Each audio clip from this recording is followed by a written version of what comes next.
Welcome to the Foster Friendly Podcast, where we come together to make a difference in the lives of children in foster care and the families who care for them.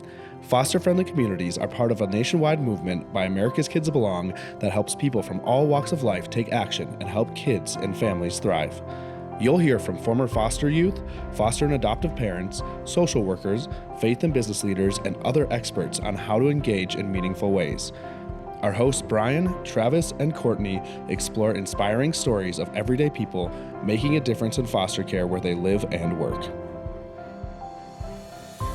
Hello and welcome to the Foster Friendly Podcast. I'm your host Brian Mavis. I've got Travis. I forgot to think of an adjective. I'm off the hook today. I don't have an adjective for you. We also have our guest Jason Weber. And Jason, I always introduce Travis or Courtney, who's sometimes with us, with some sort of adjective that many times they don't know the definition of. And so that's just 100%. Sometimes. So I forgot to do that. Oh, man. Okay. And so everyone out there, we have also our guest, Jason Weber. And if you've been around in this space, you probably know that name. Jason, welcome. Hey guys, thanks so much for having me. Yeah. Jason, so I'm going to do a little just reading of an intro. So for those of the people who do know your name, they're like, but I don't know much about him. And others who don't know you at all, do a little bit of who Jason is in this space. And then I'm going to ask you an icebreaker question or two. And for those of you who do know Jason, this icebreaker stuff is right up his alley. He's a very creative guy, and he's made me do ridiculous things and icebreaker stuff. So it feels like a payback I like time. asking. I know. The shoe's on the other foot this time, buddy. Payback. Okay. Payback. All right. So Jason and his wife, Trisha, have been working with vulnerable children and families for 28 years. That's amazing. Did you start when you were 10? Yes. Yes. Yes. Okay. All right. Good. 9.5. All right. They were foster parents for 10 years and have 5 kids. Jason has written and helped produce several books and other tools, including the book Until There's More Than Enough, which I have my copy here, 2nd edition, and the Farmer Herman and the Flooding Barn, which I also have my copy here, and it's been drawn on. You can see the drawings, the scribblings. Well, love. I love it. But my wife did that. The grandkids. Yeah. Uh-huh. And it received a 2018 ECPA Christian Book Award finalist. Jason has also wrote a regular column for the Fostering Families Today magazine. Jason, by the way, a little bit of trivia here. That magazine, so my wife and I moved to our town 20 years ago. And since we were foster parents, we got this magazine in the mail. We didn't order it, but it was something that the state would give to foster parents. And we're unaware of that magazine. And it was like, gosh, this is a good magazine. I wonder where it's published out of. New York or California. And it said the town I live in is where it's published out of. So we looked up the editor. He was our neighbor. So weird. Anyway, that's funny. And he spent a lot of unnecessary money having that sent to your house. Right? Yeah, it was just walking over. Yeah, and then unfortunately, he died from cancer a few years ago, and then also you have your own podcast, which is the More Than Enough podcast, correct? That's right. That's right. Okay. So Jason, when he's not working, loves creative stuff, going anywhere with his wife and doing what he can to embarrass his children in public places. That's a good fatherhood move. Jason serves as the national director of the More Than Enough for CAFO. And we'll talk about people are like, what's CAFO? And currently you live in Plano, Texas. So Jason, icebreaker. I got a couple of them. If your kids wrote a book about you, since you've written a couple books, one that's titled Farmer Herman and the Flooding Barn. But if they wrote a book about you, what would they title it if your kids had the option? Gosh. Do they have each kid have their own title? Well, so my youngest, yeah, they would probably. I've got 5 kids, ages 24 down to 16. Our 16-year-old does do some writing and some poetry. And she also, I don't know where she came up with this, but she also started within the last couple of years calling me Peepaw. That is what she calls me. I don't know where she got that. Your own kid? My own kid calls me Peepaw, which makes me feel super young. I love that. So, The patriarch of the family. I think that the name of the book might be Peepaw Dances at the Grocery Store or something like that. It would be a children's book, and I think it would be something along those lines. Okay, I think that kid needs to do that. Need to listen to this podcast and write that book. I'd buy it. All right, and then you also like to embarrass your kids publicly. So, can you think of it when you did that, and tell us about that? Does one come to mind? Gosh, I mean, so here's the deal. Yes, I actively try to embarrass my kids publicly, but the trick, the truth about doing that is a couple things. One is it doesn't take that much to embarrass teenagers, so you don't. Well, that's true. Yeah, you just need to stand next to them, right? Yeah. I will tell you how one of my kids, and who will remain nameless, when she was 3, embarrassed me. If you want to hear that, because that is very memorable. I do want to hear that. We were at Lowe's waiting to return something. So in the return line, and behind us was a man who was bigger. He was a bigger guy, and she looked behind us, looked at his stomach, looked up at him, looked back at his stomach, looked back at him, and said, "Is there a baby in there?" Ooh. Yes. Oh. And yes. Yeah. And you said, I said, "I am so sorry." And he said, "I don't know whose child this is." and to his credit, he looked at her and said, "Nope, just a lot of sandwiches." Oh, that's good. That's good. I feel like going to a dude would probably still have been a better than going to a woman. I'm gonna think. Yeah, but yes. 100%. Oh, that's hilarious. Yeah. Food baby. All right. Okay, Yep. Travis. So now I'm done with my questions. Well, the first one was one of the most cerebral icebreakers I've ever heard. So, I mean, on the spot for Jason to have to craft a book title by quick. That was a good one. Okay, a book title with the word "peepop" in it. All right. So that was fun, and yeah, thanks for playing along so far in our conversation. So, really excited to hear more about your own journey and your family's journey and story into fostering and the 10 years you guys did that as a family. So yeah, take us into that.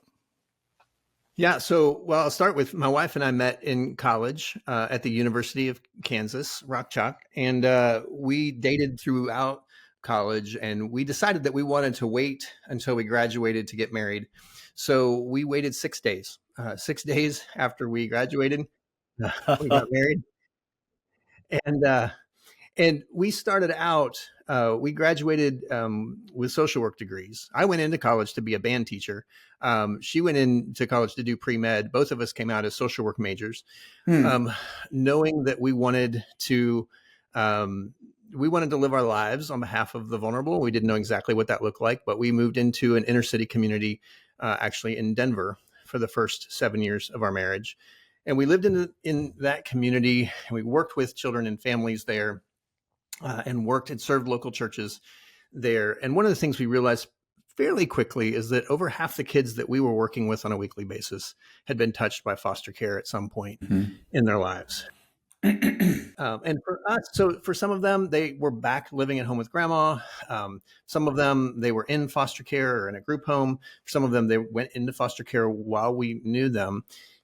And so for a lot of people who have an encounter with foster care, very often it's primarily, at least at first, with a kid, right? It's with a child. You have this encounter with this kiddo, and that changes everything. While that was partially true for us, it was also about us living alongside their families, living alongside struggling families. One of the families where the dad lost his kiddo into foster care lived just down the street from us, and Dad he helped me build the fence in my backyard. And so for us, foster care has always been about families, always been about a commitment to trying to see those families restored whenever possible.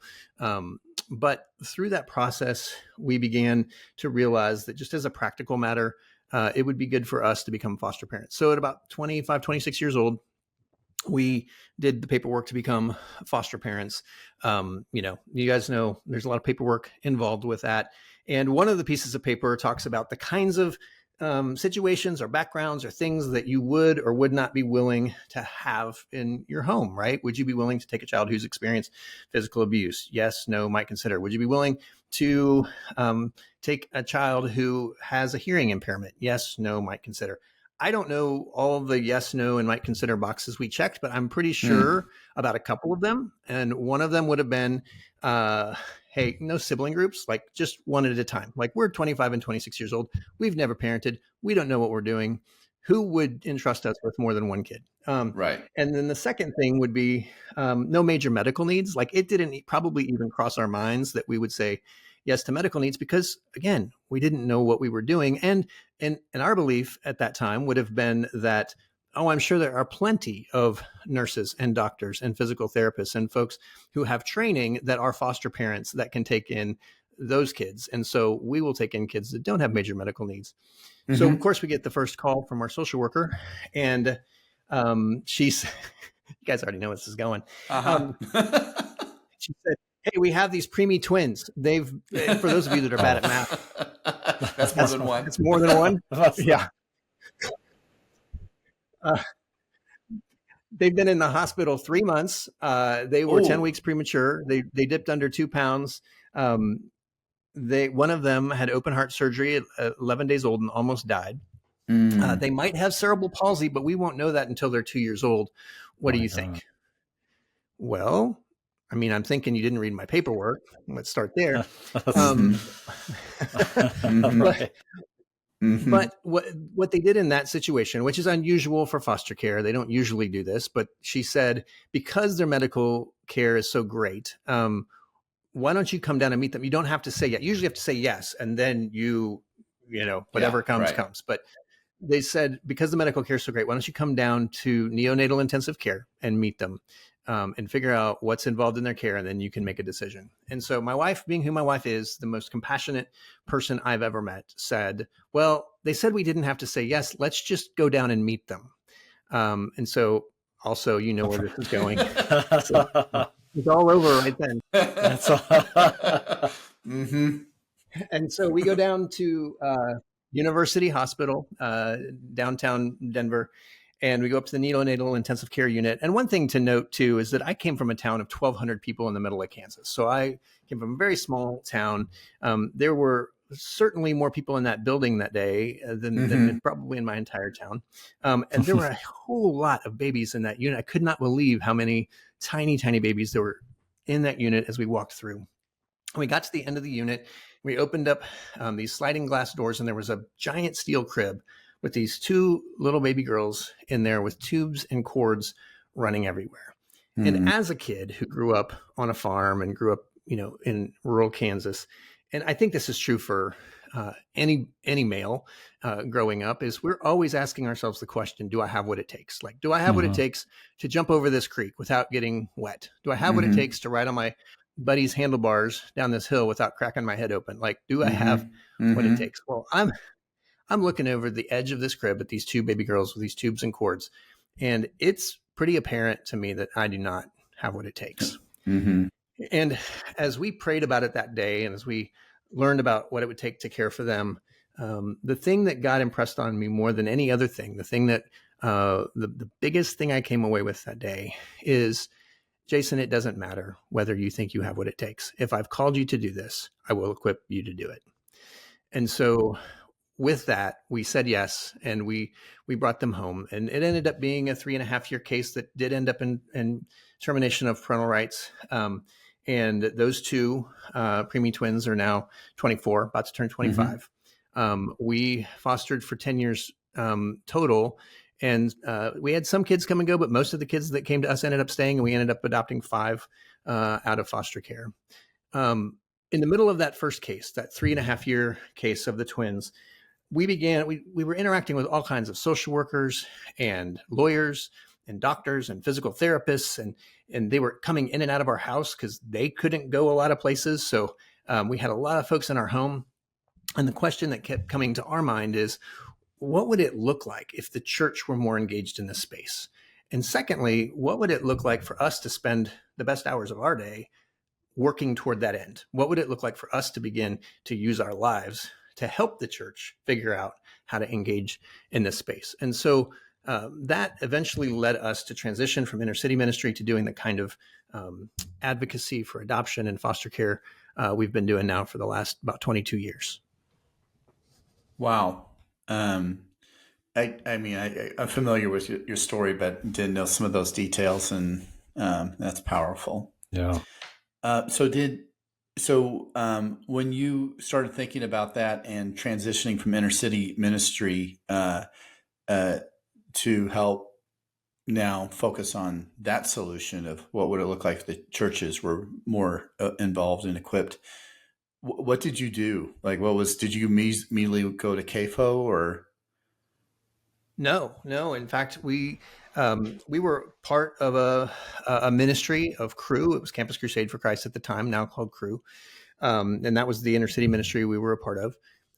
We were thinking about, like, if there was anybody inside of Cru has a lot of ministries working all over the world. Like, if there's anybody inside of Cru that was working toward or thinking about vulnerable children and adoption and these kinds of issues, who might it be? And so we reached out to Family Life. Family Life is mostly known for doing marriage conferences and, a radio show for many, many years called Family Life Today. And we reached out to them, and we actually had this, Tricia and I had developed this one-page document of what it would look like to travel around to churches and begin educating people in the church on the steps to engaging and adopting kids. Particularly at that time, that was our focus. And we reached out, and they said, yeah, that is on the heart of leadership here, but it isn't going to happen for 3 years. Call us back in 6 months when we will have our 3-year plan, and you can see, how we're kind of laying that out, and maybe that's something you can do 3 years. And it was for us actually maybe a sort of a someday kind of thing. I mean, we were young in ministry, and we didn't assume that we were prepared to even do this kind of thing. And I called 6 months. So one, I enrolled in Denver Seminary. I was like, okay, I got 3 years. Let's go get a degree while we're doing inner city ministry. Let's, we have these medically fragile twins at home, and we're doing full-time ministry. Let's go ahead and add seminary on top of that. That's super smart. Great idea. Yep. And so enrolled in seminary, called 6 months later, called Family Life back, and they said, actually, you're not going to believe this, but we've actually started that ministry. And I said, wait. You said it was going to be 3 years. He said, well, right. We found a guy that was doing something similar, and we basically adopted him, and we've started a ministry called Hope for Orphans. And would you like to come on and help us get it rolling? And so we did, and that's how we ended up in that space. And we would travel around to churches around the country doing adoption education seminars in churches all over. Okay. So then people who do recognize your name, they probably recognize it from your affiliation with CAFO. So for those of you who don't know CAFO, it's spelled CAFO. And so Jason, tell our listeners, describe what CAFO is, and then also describe your role in there with More Than Enough. So unpack CAFO and More Than Enough for our listeners.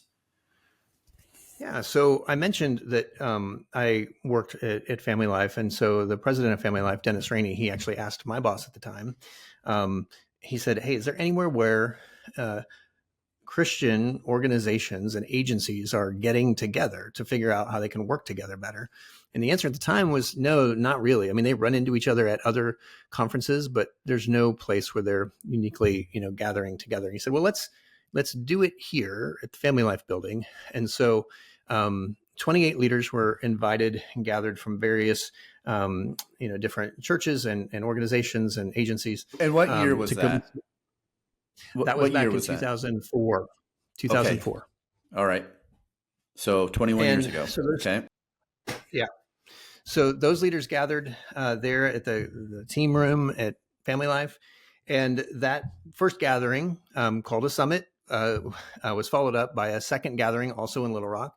And then by the time they decided to gather for the third time in Colorado Springs at Focus on the Family, they had decided to incorporate as a 501c3 called the Christian Alliance for Orphans, or CAFO, as it's known today. And so that got going on as its own organization, and CAFO it continues to be the same vision today. Back then, it was 28 people gathered in a room.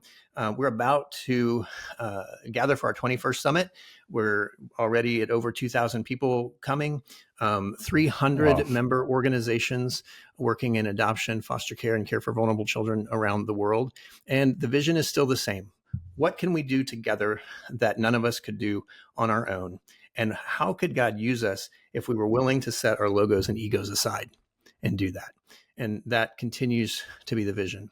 More Than Enough is the foster care initiative of CAFO. We've got several different initiatives focused in different places, but the U.S. Foster Care Initiative is called More Than Enough. And it really is about helping communities work together collaboratively, work together well, and in order to help those communities get to more than enough for children and families. We don't believe that the words more than enough are, we don't think it's just a clever name. We don't think it makes just a great bumper sticker. We actually believe that more than enough is possible in every community in the country. When we look at the numbers of kids in care, we look at the numbers of kids that need to be adopted. We look at the number of families that just need some support in order to reunify or get together. Or we look at the numbers of families that just need to be wrapped around. We believe that more than enough resources are actually available to do that. It's just currently uncoordinated and undeveloped in that way. People are working in silos, and if we can get communities working together, we really believe that that's possible. One of the ways that I feel that that's true is very often when we think about foster care, we often go and present the biggest numbers we can find because we want people to think this is a really big and important problem. So I'm going to tell you about the almost 400,000 kids in care, and I'm going to tell you about the 100,000 kids that need to be adopted. And what we've found is actually what's going to be better for motivating your community to get engaged in this space is not sharing the biggest numbers you can find. It's sharing the smallest numbers you can find. When people find out how many kids are in care in your county, when they find out how many kids are waiting for adoption in your county, the reaction is almost universally the same. We see it over and over again. People look at those numbers. Now, if you're in LA County, you're an exception, right? That's a big place. Right. But right. for most counties in the country, they look at those numbers and people say, hey, we ought to be able to handle this. We ought to be able, with what we have available in our community, the churches we have, the people we have, the businesses we have, we ought to be able to handle this crisis as a community. And we ought to be able to get to more than enough. Yeah. Yeah. That's so good. Kind of makes me think too of like, Brian and I talk about this in terms of kind of the tension between this idea of more than enough and the resources are there and in place more than enough. And then also making sure that that they're not also too strung out. So like, that idea of also like who are the best, kind of the best people for the job too, that are going to be the most supported. And so that's kind of seems like some tension between those things of like, I don't know.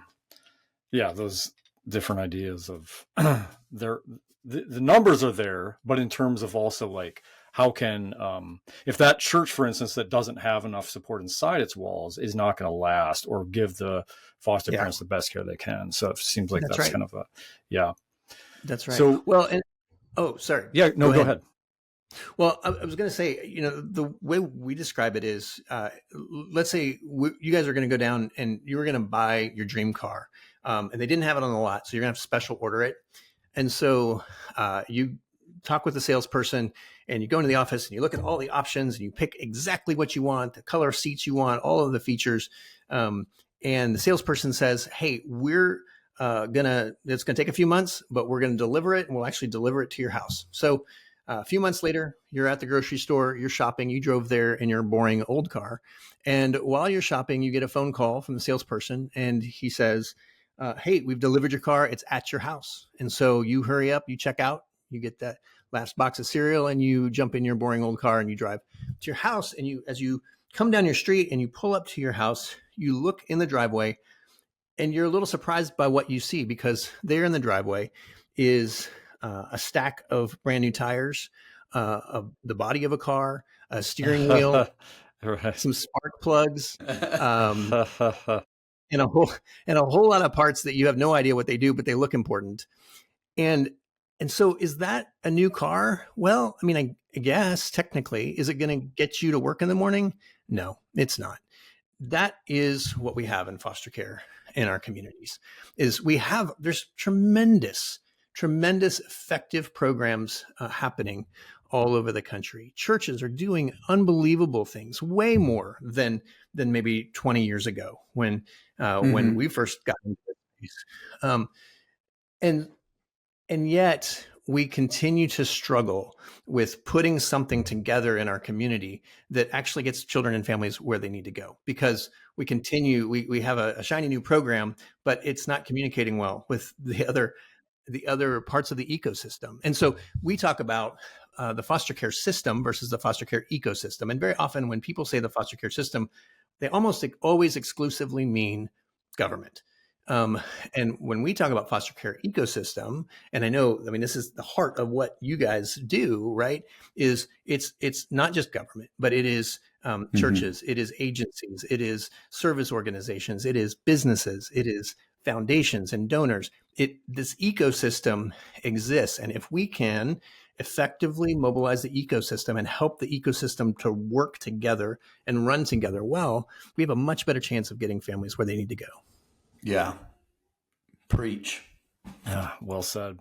Well, can you talk a little bit more about your book that came out in 2020 called Until There's More Than Enough, Working Together to Transform Foster Care Where You Live? More of the vision, and you've already alluded to some of this, but yeah, I'd love to hear more about that book. And second edition came out. Yeah, second edition came out just a few months ago. And we wrote the first edition back in 2020, released it at the beginning of 2020. Wonderful time to release a book, right at the beginning of the pandemic, right? Yes. And let's release a book about working together but anyway, and so the whole book is about the vision of what it means to come together to work towards more than enough in 4 specific areas: more than enough foster and kinship families for every child to have an ideal placement, more than enough adoptive families for every child waiting for one, more than enough help for biological families who are trying to stay together and get back together, and more than enough wraparound support for foster, kinship, adoptive, and biological families. I want you to repeat those again, because I want people to all right, listeners, listen, focus in, say it again. All right. All right. Stop vacuuming, whatever you're doing right now. Listen. Okay. More than enough what? More than enough foster and kinship families for every child to have an ideal placement. Okay. More than enough adoptive families for every child waiting for one. More than enough help for biological families trying to stay together and get back together. And more than enough wraparound support for foster, kinship, adoptive, and biological families. And so we wrote the book around concepts of working together and working collaboratively, building trust, all of the things that are really important to do that. But then in 5 years, we've learned a lot. We've worked with a lot of communities. We've learned a lot. We've added a lot of content in the last 5 years. We added an audiobook version this time. And so that's why the second edition. And I feel like with the second edition, we get into a little more of the nuts and bolts of what it takes. Because the truth is, so here's the deal about collaboration. We say this all the time. Collaboration is like deodorant. If you go to the store and you pick out a kind of deodorant and you use it, maybe within a few days, it becomes very apparent to your spouse and to your good friends and to the person you sat next to on the airplane that, hey, dude, this deodorant is not working for you. Like, this is not. You got one of those natural ones without mercury in it or something. Yeah. Yeah. The $14 stick. The $14 does not work. So here's the deal. Please, for the love of all that is good, do not give up on deodorant. The problem is not the concept of deodorant. The problem is the kind you chose. And so collaboration is the same way. Many people have tried, they've gone to plenty of collaborative brunches. They've tried collaboration. They tried working together. And their perspective, and maybe some of your listeners' perspective might be, we got some, great brunch, but not a lot came from that, or it kind of fell apart, or some things, really hard things came out of that. People have different experiences with collaboration. And what I would say to you, if that is you, is, hey, for the love of all that is good, do not give up on collaboration. The problem isn't the concept of working together. The problem might be the kind of working together that you may have done.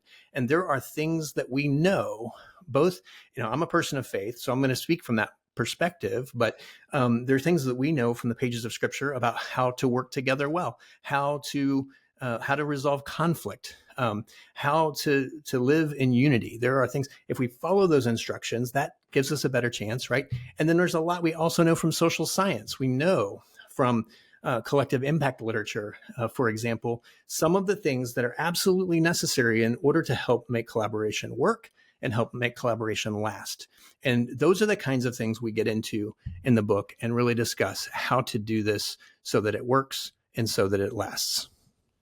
All that. Okay, so let's say there's somebody right now in Peoria, Illinois, and they're like, okay, I care about this issue. We've been trying to get more than enough. We've been trying to collaborate. We're just having trouble activating. Like, we'll meet, we'll eat, but nothing really happens.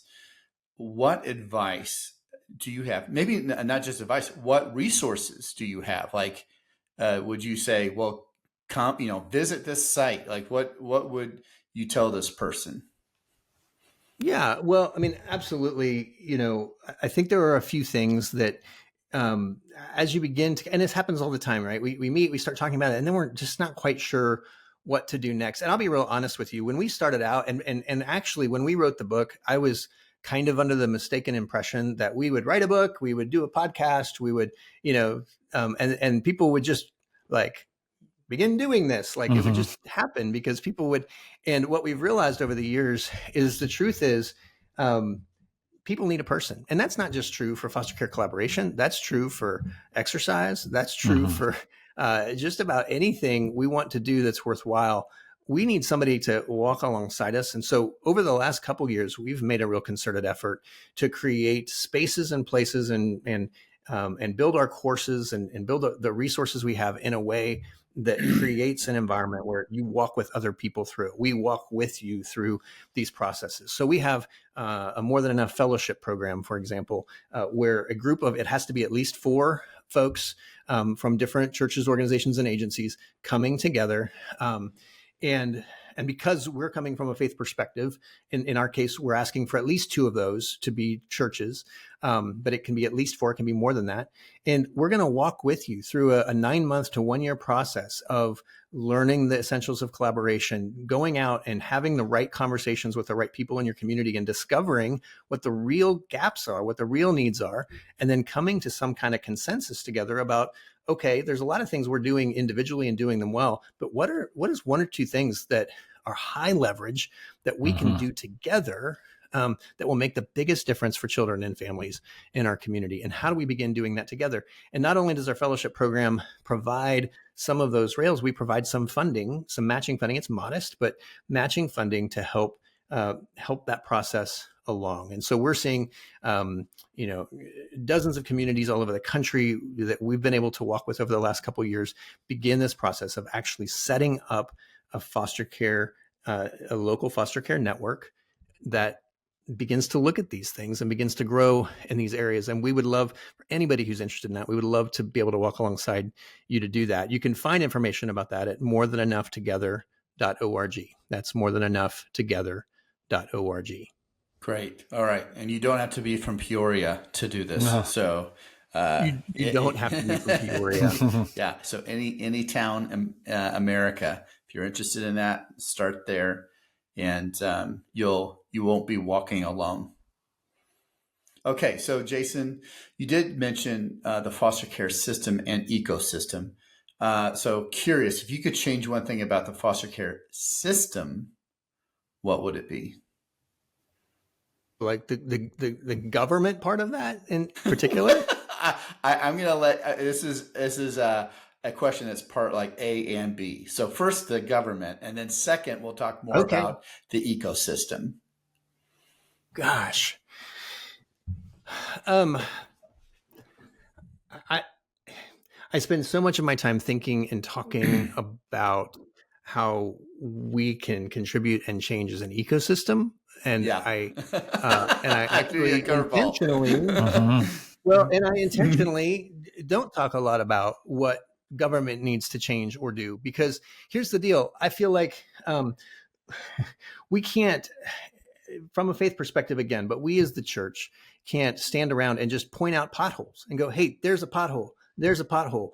At some point, we have to go grab a bucket of asphalt and go start filling it ourselves. Like, we can't expect the system as it is, government, to be able to do the things they've been charged with doing.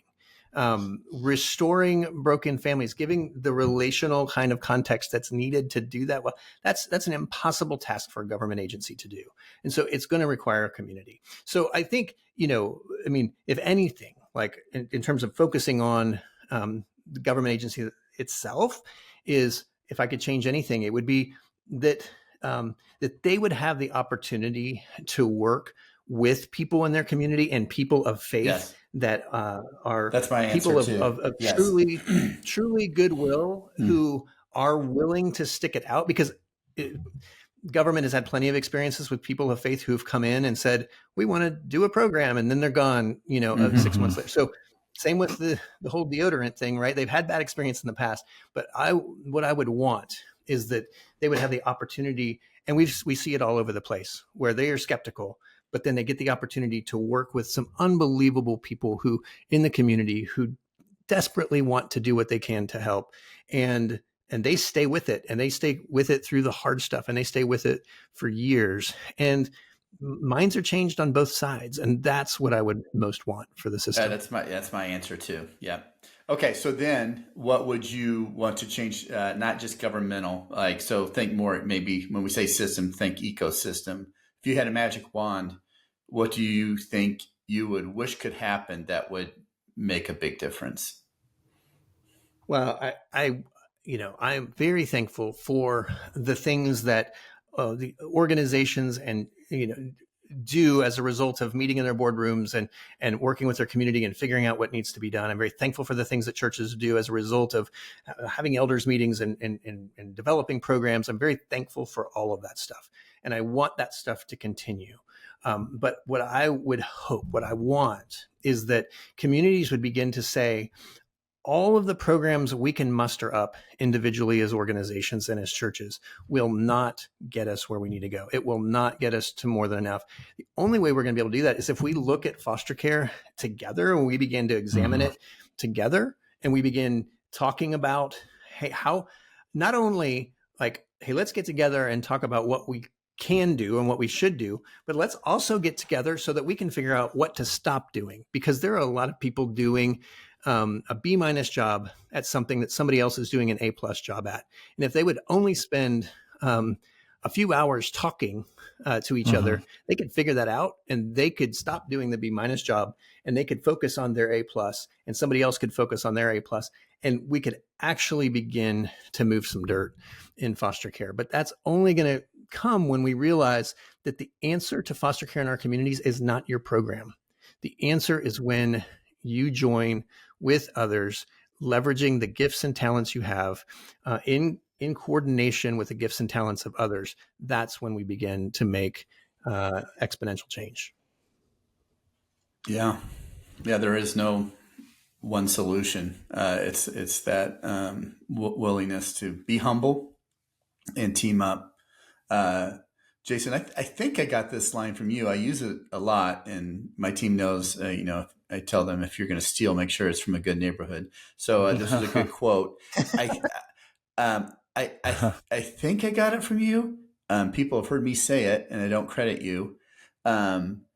This is about to be awkward if it's not. Yeah. You're like, no, it wasn't me. That was, and maybe I said it. Organizations don't collaborate. People do. That's right. And That's right. So to unpack that just for a moment, because that again is, I think, what you're trying to get people to do when it comes to your magic wand. Yeah, absolutely. And we know organizations don't collaborate, people do. And we know that if we've ever tried to collaborate with anybody and you spent time, you built a relationship, you built some trust, and they took another job or they moved out of state. And you don't get to just leave where they left off, like with that organization that they represent, because you weren't collaborating with that organization per se. You were collaborating with that person.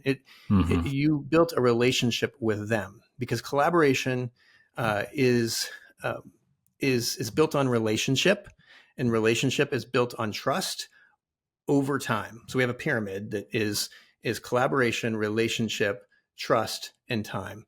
And so when we make that mental shift, it changes how we interact, and that's important. We talk about all the time that in our context, now again, I'm talking from a faith context, but in our context, we naturally, when we think about collaboration, we're like, okay, we should get together and plan together. Well, yes, you should. You should get together and plan together. In a faith context, we would also say, not only should you plan together, you should pray together, because we believe that this doesn't happen apart from God working in the lives of people. So we're going to plan together and pray together. The third one that we talk about that we often miss, that I think is so important, is play together. Plan, pray, play. And what we mean by that is if you're going to truly collaborate with somebody, it really helps if you like them. And it really helps to get to like them if you get to spend some time with them. If you get to both go put on some ridiculous looking bowling shoes and spend an evening together. If you get to do, and Brian, you and I have known each other for a long time. We've been in these settings, and you know that very often when we're together, we try hard to goof around, because it helps so much with the relationship. And at the end of the day, your collaboration is built on the quality of those relationships.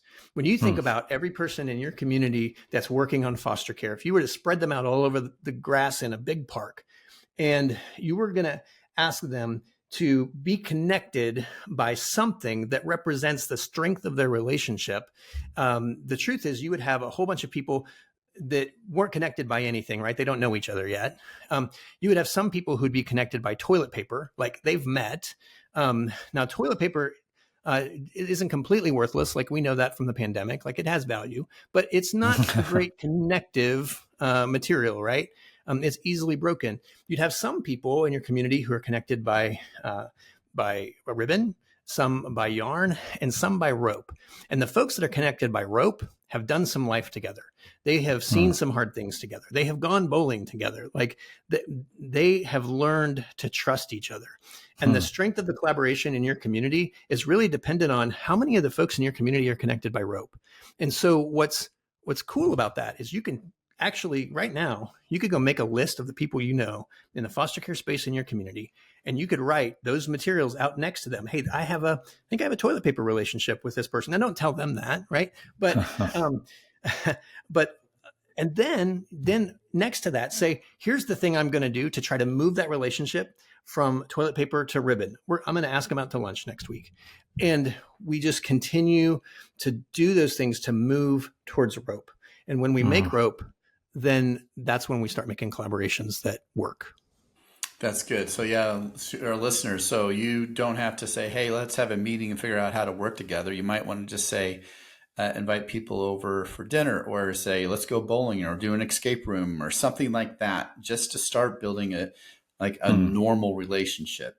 All right, Travis, land this plane. Yeah, I love that. I love the play part so much. The great line of, laughter is the shortest distance between two people, and the connection there. So let's zoom it all the way in as we land the plane to inside to the most, really at who's at the heart of this conversation is the kids in care themselves, kids in foster care. In all your experience, in all your lenses, all your hats, how would you finish this sentence, Jason, of what kids in foster care really need is? Yeah. I would say that what kids in foster care really need is unconditional love in the context of supportive community. Now, I'm going to just I already sense that those who are listening to this right now just dismissed what I said, because I started that with what kids in foster care really need is love, right? And many of you have for years been saying in front of audiences that love is not enough. Love's not enough. Right. So I'm gonna ask you for 1 minute. Give me 60 seconds to convince you otherwise. Now, again, I will admit that I am speaking from a faith perspective. I can't really speak from any other perspective because it is who I am. So I am speaking that from that perspective. However, I think that when we say love is not enough, the problem is not with that statement. The problem is with our definition of love. Very often in our culture, love has come to mean cuddles and bedtime stories and warm feelings. It's something you can fall into and something you can fall out of. I don't believe, at least from my understanding of Scripture and my understanding of who Jesus was and how he lived, that is actually an accurate definition of love. I think that love is doing what's best for another person, regardless of the cost to yourself. And I believe we saw that modeled in Jesus himself. He did whatever he needed to do for the good of humanity, regardless of the cost to himself. And I believe that's also what he is asking us to do when he is asking us to love one another. So I believe that part of loving kids in foster care is not just the cuddles and the bedtime stories and going to the soccer games. I believe it is also about making sure that they have the help that they need, making sure that they have the therapies they need, making sure they have the medical care they need, making sure that we lovingly work with them in discipline areas, that we provide everything that love is, by that definition of doing what's best for another person, regardless of the cost to oneself. And if we define love that way, then yeah, I think that's what kids in foster care need. And furthermore, I think that's what all of us need. That's good. Yep. Wow. If you have all the knowledge but not love, there's some Bible says something about that. So that's good. So Jason, thank you just sharing what you did, for starting off just personally, what you've done in your leadership personally and what you've done professionally. And for our listeners, by the time this podcast come out, you will just have had your 21st CAFO summit down in Houston. Where's the one next year? And people can start planning maybe to attend that one. Do you know? It's above my pay grade, man. Say. Okay. Yeah. Okay. All right. Everyone keep. Yeah. So if you haven't been to a summit before, if it's been a while, start planning your summit experience for next late summer, early fall in 2026. And then if you are wanting to do something in your community, in your county, and you're wanting to figure out how to take your next best step, consider going to the website morethanenoughtogether.org, right? And That's right. There, morethanenoughtogether.org. and then from there, figure out what you think you could do to start activating your passion. So, Jason, thank you for your leadership. Very grateful for you. Yeah, I'm grateful for you guys as well. Thanks for all you do, and thanks for allowing me to come hang out. It's been all right. fun. Good times. Thank you. Peace, brother. We hope you enjoyed today's episode. If so, will you help us reach more people by subscribing, sharing the podcast with a friend, and leaving a 5-star review? If you've been inspired by what you've heard today and want to learn more of how you can make a difference for kids in foster care and the foster families where you live, visit americaskidsbelong.org. We depend on individual donors to fund our work. We'd be grateful if you would consider joining us as a monthly donor. Visit americaskidsbelong.org to make your tax-deductible donation. Thank you. Together, we can ensure a family for every child in foster care and a foster-friendly community to ensure every foster family feels loved and supported.